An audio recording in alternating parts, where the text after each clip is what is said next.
Greetings from the Retroverse. This is Cynthia from Retro Afternoons, and you're listening to Void Signal with Brian McClellan.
I apologize if I sound like shit. I came back from Mechanismus with some kind of gunk or something. But yeah, how are you? It's good to talk to you.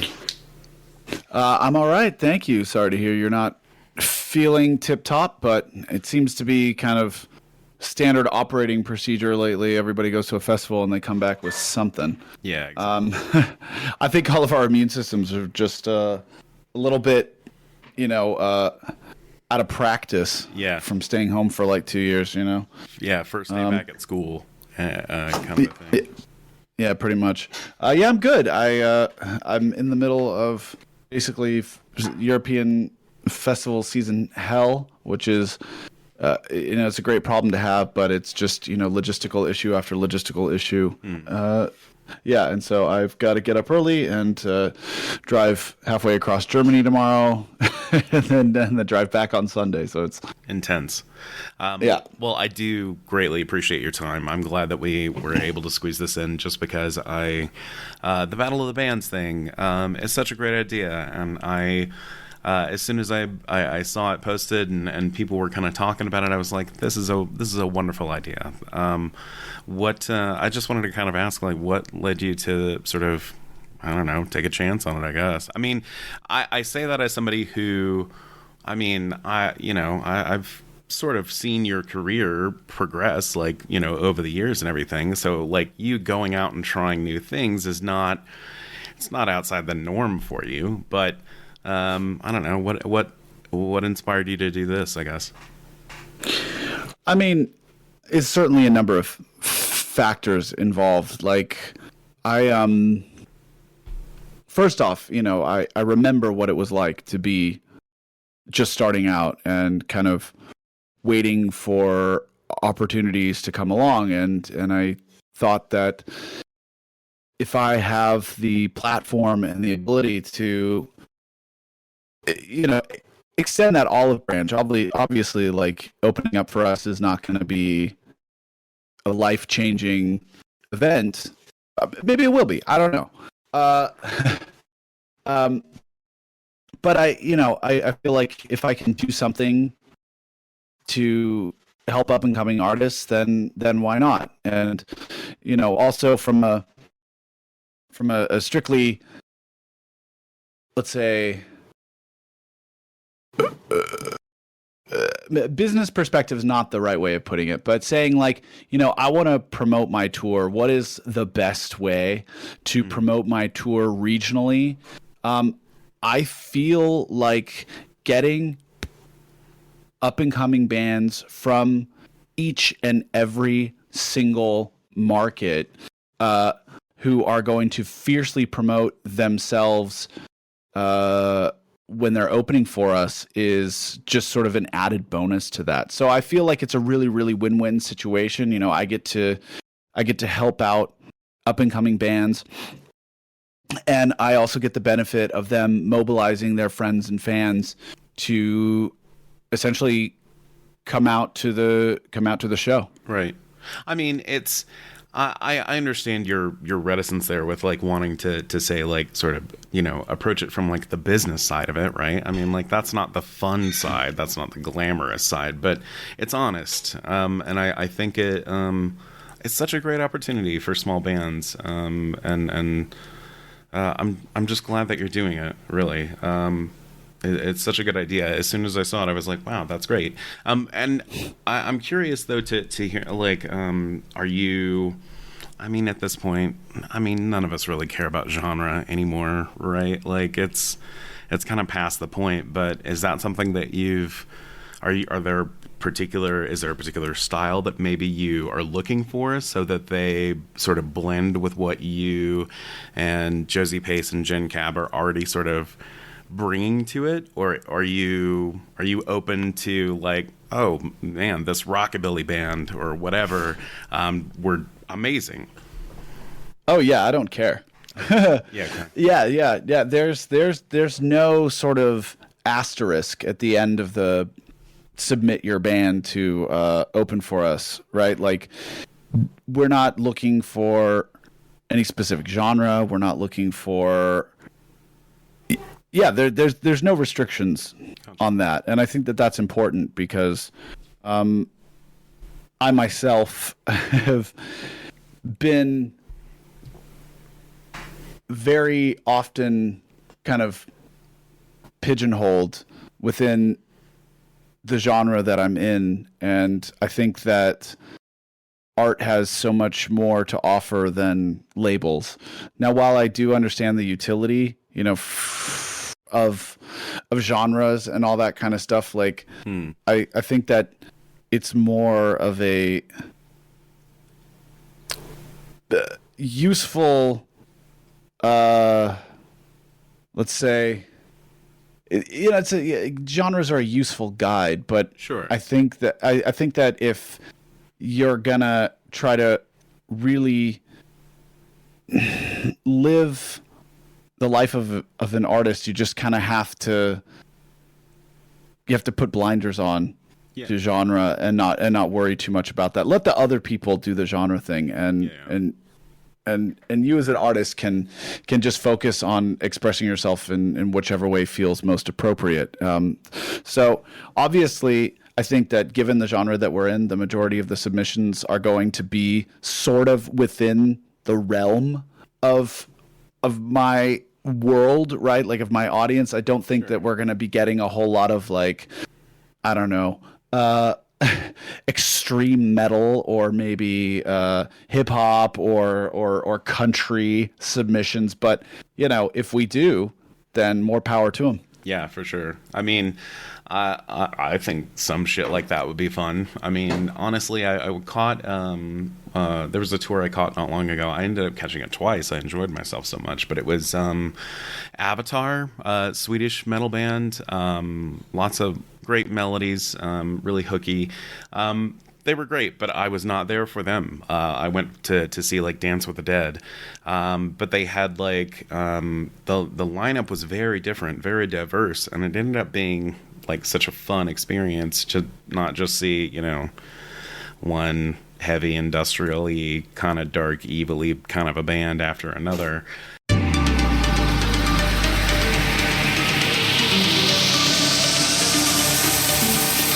I own your TV, I own your brain, I own the right to entertain.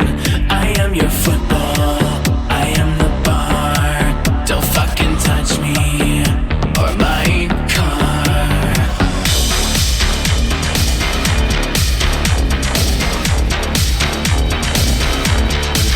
I'm not entitled, I've been betrayed, I feel offended.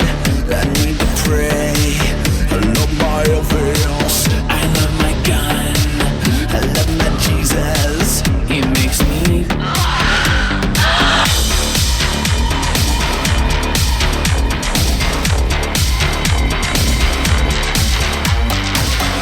You've been waiting for me to come and free you. You're gonna love me just as much as I do.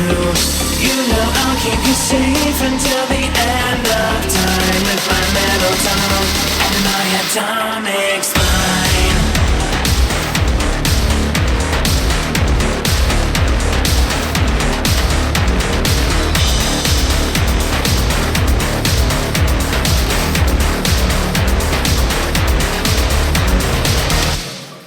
I print the money, I print the truth. I live forever, and you're the proof. Diabetes, plastic flesh, what makes a human? I don't know. Stress.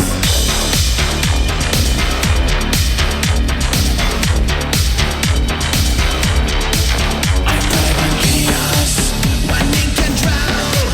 I hate the real world. Cheers to your health. Say hi to Jimmy. Go f*** yourself.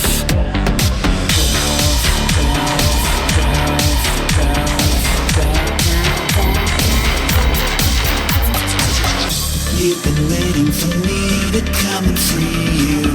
You're gonna love me just as much as I do. You know I'll keep you safe until the end of time with my little time and my atomic spine.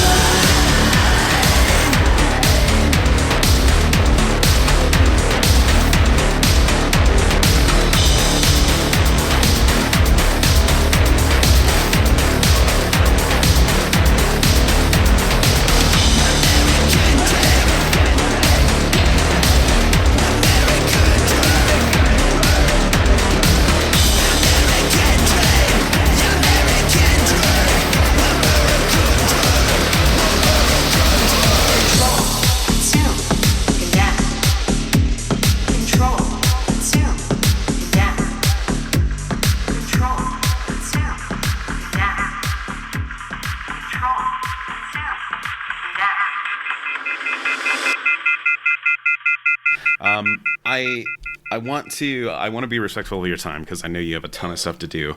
So one other thing that I wanted to address with you and ask you about, it's a little bit of a controversial topic, I guess. I'm not trying to like put you on the spot or anything, but I wanted to sort of hear your thoughts about, as somebody who in the scene who has been controversial at points in your career, along with plenty of other people in the scene, right? Like I just got back from Mechanismus talking to, Clint Carney and Jason Bangert and, plenty of people who've been in the scene for a long time. And there's definitely an idea of people grow, people change, right? And so in this current sort of situation and vibe, where, people are trying to be dragged into the light, quite often over things that maybe didn't age well. I'm curious to hear your thoughts about, like, is there a time limit on punishment? How long do people have to sort of, publicly flagellate themselves, before they're allowed to just sort of, get on with it or grow as a person? Yeah. I mean, that is an incredibly complicated question to answer. And I think that it is so complicated because there is no perfect answer, right? Like, oh, absolutely. If it were easy, I think we all would have found that answer by now. Sure. And I think my sort of general stance on life in general is that I think that we should give people who demonstrate a genuine willingness to change the opportunity to do so. Because the moment that we kind of banish people from society essentially for life, not only do they have no motivation to strive to be better, to be welcomed back into their community, I think that you really do give them an excuse or a justification for doubling down and actually becoming worse. I see this with, a lot of people who are not ever given the opportunity to come back, and you just see them take this almost nihilistic fuck the world approach where they got nothing to live for is not the right word, but I think they don't have a motivation to change. So, right. I'm not going to address any specific people or specific circumstances, because I think that each one needs to be dealt with on its own, by its own merits. Absolutely. But I think just in general, if people express a genuine desire to change, and we get to see them do the work, I think that there should be an ability to come back, because if there isn't, then the alternative is so much worse. Right. And I apologize. I don't mean to interrupt you, but something you hit on right there a moment ago, it's like you said, like the implications, we don't know what the implications are of somebody sort of being suddenly removed from a communal space, a set of people that helped give them a set of people who help give them validation or give them a sense of being or a sense of purpose, to have that suddenly removed, like you said, it can be a traumatizing experience for somebody. And I think that, the undercurrent of kind of what you're saying and the takeaway is just that, like, these are people of varying shades and degrees, but I do agree with you. I think that, people should be allowed to grow and change. I wasn't a saint when I was younger. I said problematic things and held problematic beliefs because I was young, I was dumb, I was ignorant, I didn't know better. I didn't know how to socialize with people. So there's a huge level of abrasiveness that has to be sort of, I don't know, filed down, I guess. And I don't know, I feel like you were, I didn't expect an answer that was absolute. But I don't know, I felt like you were the person to ask, if that makes sense. It's a scary world when people come to me for such insights. But look, I think that what is happening now is important, right? Like, I do think that a reckoning has sort of been coming for a very, very long time, and we as a community should hold people accountable for their actions. Like, I believe that 100%. So, I'm not one of these people who's just going to sit there and pretend like there is no let's say there's no house cleaning to be done, because of course there is. Sure. But the question is how do you go about that, not only in a fair way, but in a productive way? Because I think that if we really want to be the community that we pretend to be, one that is welcoming of misfits and people who don't belong anywhere else, then we sort of have to deal with the fact that some of them are going to be imperfect, and we should sort of set the example, and of course hold people accountable, but give them at least the chance to get better, to improve. Right. And I agree, absolutely. I mean, anyway, that's all I have to say about that. That question has been on my mind for a while, and I was kind of, to be candid, I was kind of waiting for the right guest to sort of pitch it to. And I don't know, to be honest, I felt like you were the person to ask, because, you are someone who, not only have you, at least in my mind, there will be people who would disagree with me, but at least in my mind, you've sort of lived, or kind of gone through a bit of a redemption story arc yourself, and so given that, and your own sort of efforts to try and help push along the narrative of other people's redemption story arcs, I just felt it was appropriate to sort of, I don't know, pitch it to you, I guess. I don't care if your detractors think you've been redeemed or not. It's okay. It's my show. I can say it. But that's what I mean. It's right. Like, there is no perfect answer. Mm. There is not a one size fits all answer that's going to please everybody, and we just have to be sort of okay with that. I think that we're all kind of like wondering.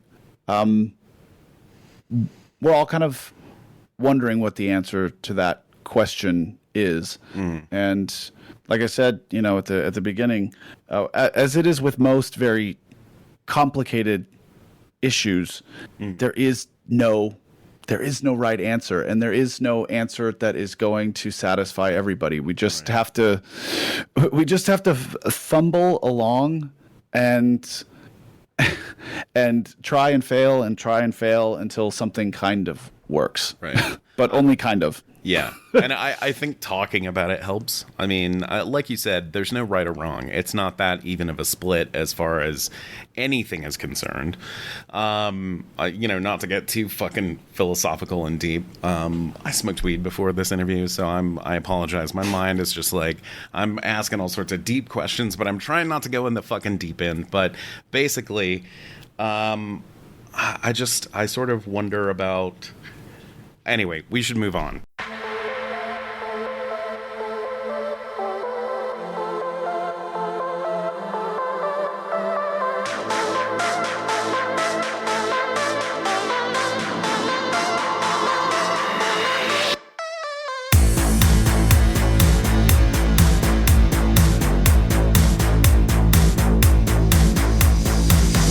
The skies are heavy gray.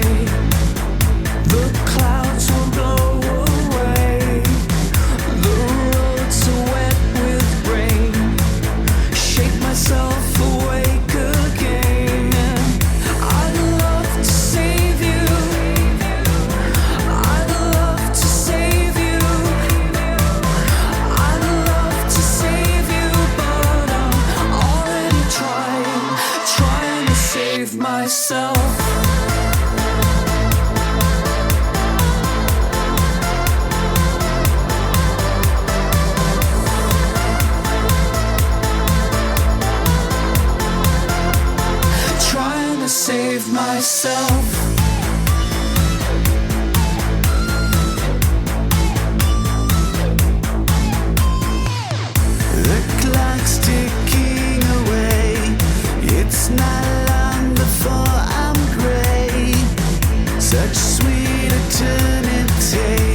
dark days are coming. Can't save you, I'm sorry. I'm just trying to save myself.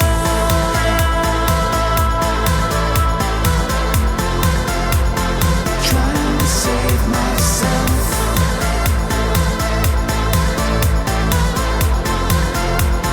Trying to save myself.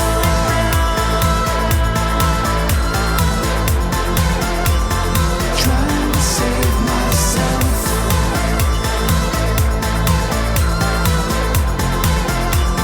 Trying to save myself.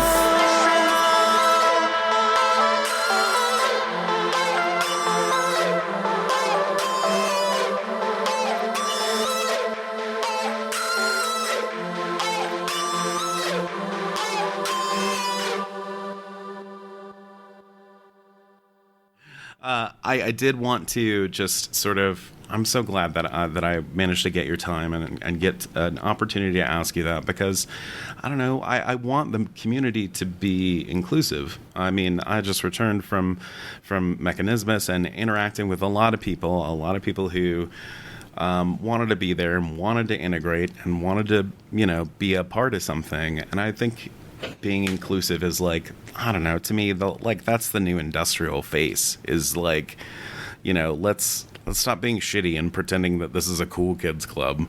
Like, I'm over that shit. And I hope most other people are as well. Yeah, I mean, it's why I still consider myself a part of this scene, right? Because for all of its flaws, like I think the kind of the unwritten constitution of the scene of inclusivity and a place of refuge for the misfits. I think that's something that I still believe in. So it's like, there was a dream that was the industrial scene, and I want to live to see it fulfilled. I feel like that's true for sure. So I'm curious about this. So what led you to end up with Josie Pace on your tour? That's pretty exciting. She's got a huge personality. I recorded an interview with her and Ken Roberts not that long ago. But how'd that come about? I wrote them an Instagram message and said, "I like your band. Do you want to go on tour with me?" Wow. I mean, that's really how I try to do things. Like, I always keep my ear to the ground. I'm always thinking about, who's coming up, who, again, going back to the Battle of the Bands things, like who's going to not only like benefit from being on a tour like mine, but who am I going to benefit from having on this tour? I think Josie Pace, it's great music, great sort of image, great hype. There's a lot of that. There's a lot of sort of Josie Pace ticks a lot of boxes, and sure. And for me, it's just kind of like, it's a no-brainer. Right. But I've always tried to do that. Like, once I started headlining my own tours, I was always thinking about like what bands are going to benefit from the tour, and who and how will I also benefit from that? Because I think especially in this scene, or let's say like the underground, it's all about the package. Like, even though I'm the headliner, like, I'm not arrogant enough to believe that people are only buying tickets to see me. Whoa, you're not? I'm not. I've been led to believe otherwise. I used to actually have that opinion, but this is like 10 years ago. Sure.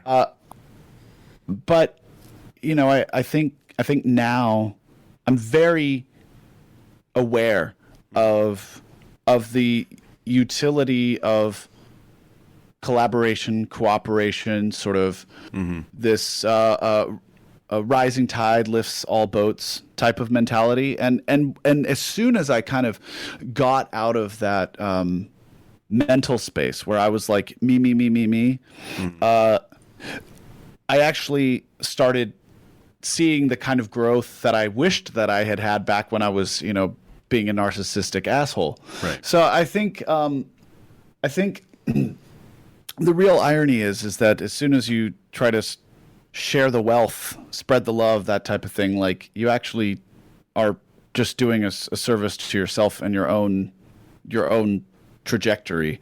And so I'm always paying attention to new bands and thinking about how I can put together like a killer package that is not only going to help the band, help my tour, but also be a great time for the people who are buying tickets. You know, I had people write me after my last North American headlining tour with Empathy Test, writing me being like, hey, I bought tickets just to see Empathy Test, but I stuck around for you guys and it was great. And I don't have any problem with that. I think that's actually pretty cool. I don't care if I'm the headliner. Like Empathy Test brought people through the door, and people who had never heard of me, and you know, now they have. Right. So this really is a very communal, community-driven mindset that I have.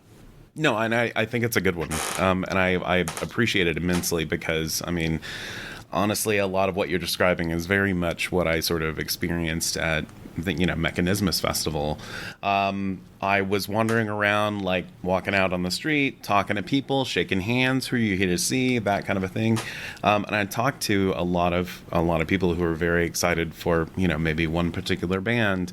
But there was somebody who was like, "Oh, I bought my ticket to see Health, but I went in and bought an Alice shirt." And they were like, Alice was amazing. And I mean, there was a lot of crossover of like, I'm here for Stoneburner. And somebody else was like, oh man, I came for Stoneburner, but this other band.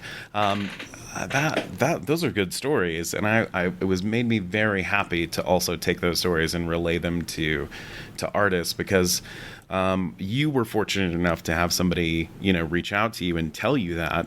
But I think a lot of people maybe don't get the benefit of that. And I think there's a lot of value in sort of just like cross-pollination, I guess, of just like, I made this one song that's kind of maybe sort of like something you might like. Maybe you want to listen to it. I think there's a lot of value in that. I'm really glad that it's bringing a lot of diversity, because there's too much good fucking music to be, going to the same show twice in a row. Yeah. But I agree. All right.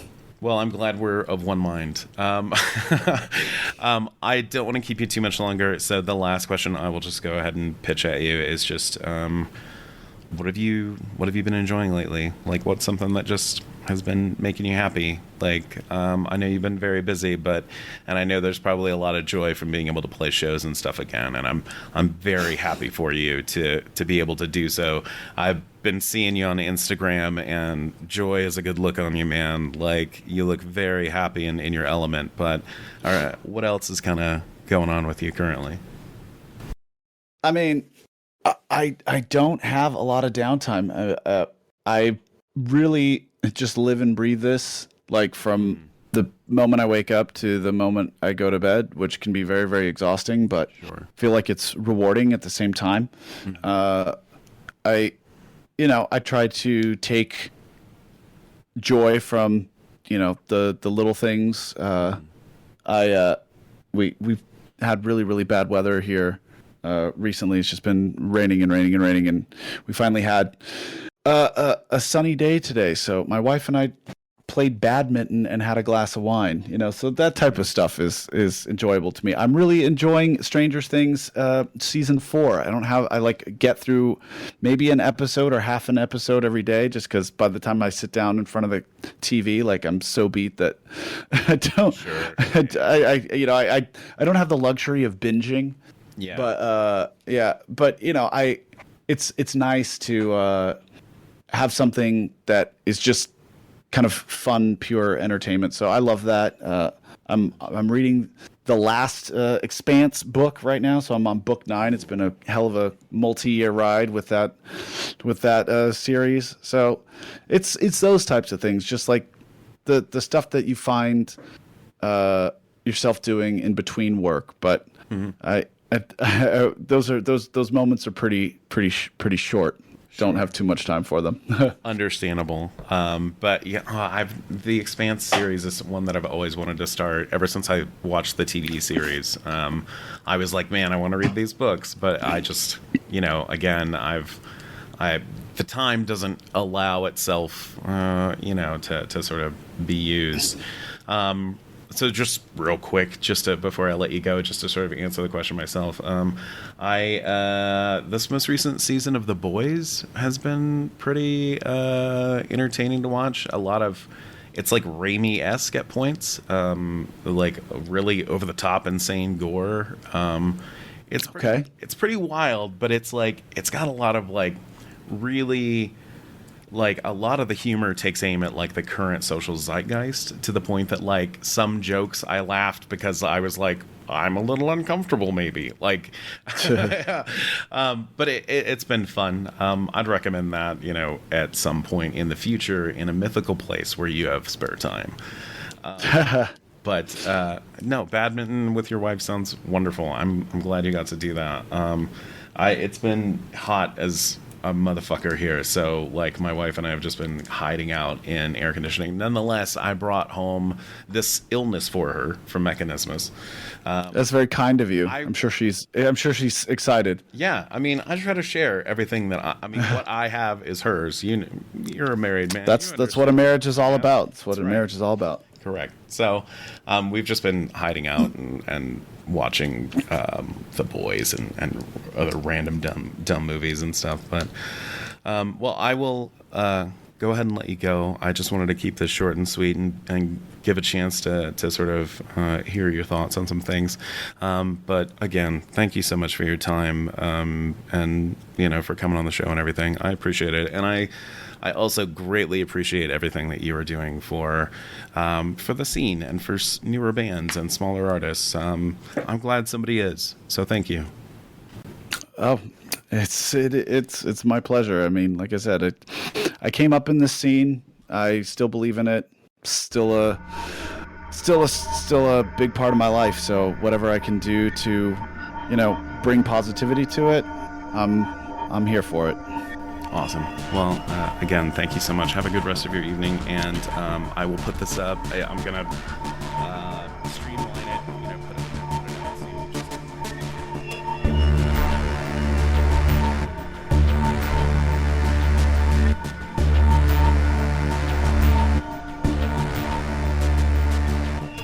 If you enjoyed this episode of Void Signal, you can visit voidsignal.net to make a small donation to the podcast. Even just $1 here and there helps. You can also find merchandise, stop by, buy a shirt, and help support the podcast. Otherwise, you can click all the social media buttons. Those help too, and I appreciate it. Thanks so much, and take care.